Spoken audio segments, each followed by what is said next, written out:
of cerebrum with deep median cleft, longitudinal cerebral fissure divide the cerebrum into two cerebral hemispheres incompletely. In the floor, it is connected by corpus callosum. Anterior rounded end is the frontal pole. Posterior pointed end is the occipital pole. In between frontal and occipital is the temporal pole. Now we will see each cerebral hemisphere.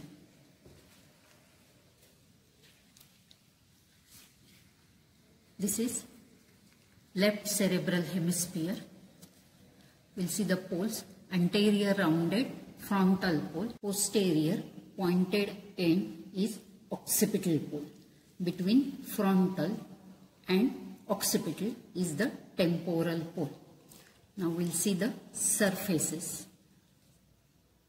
Convex superolateral surface, flat vertical is the medial surface with C-shaped corpus callosum. Irregular inferior surface divided by stem of lateral sulcus into smaller anterior orbital surface, larger posterior tentorial surface. Now we will see the borders. Superomedial border separating medial from superolateral surface. Superciliary border separating superolateral from inferior surface. Inferolateral border separating superolateral from tentorial surface.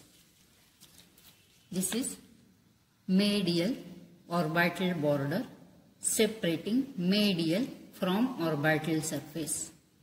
Posteriorly, medial occipital border separating medial from tentorial surface.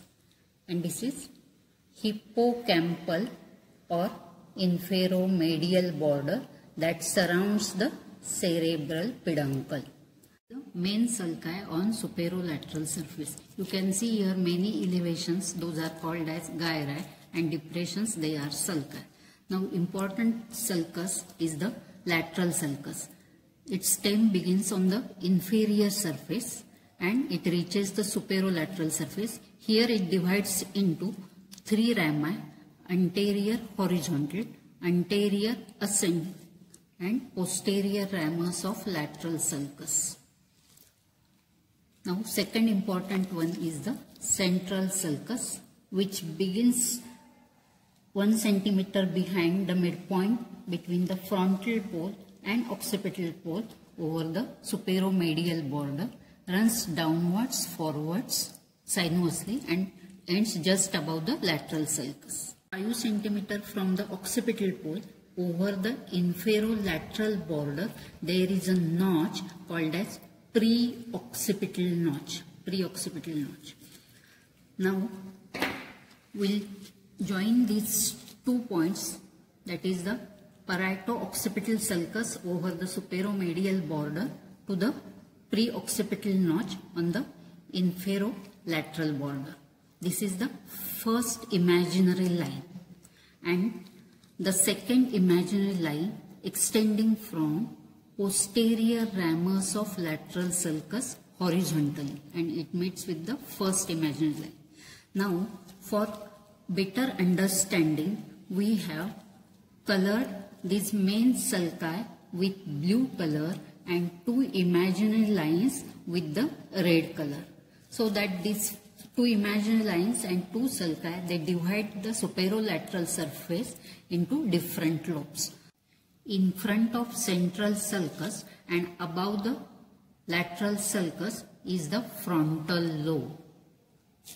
Behind the central sulcus and in front of first imaginary line and above the second imaginary line is the parietal lobe. Behind the first imaginary line is the occipital pole, and below the second imaginary line and part of posterior ramus of lateral sulcus is the temporal lobe. These are four main lobes, and there is fifth lobe beneath the lips of the lateral sulcus in its floor submerged portion called as insula, or it is island of Rayleigh or fifth lobe.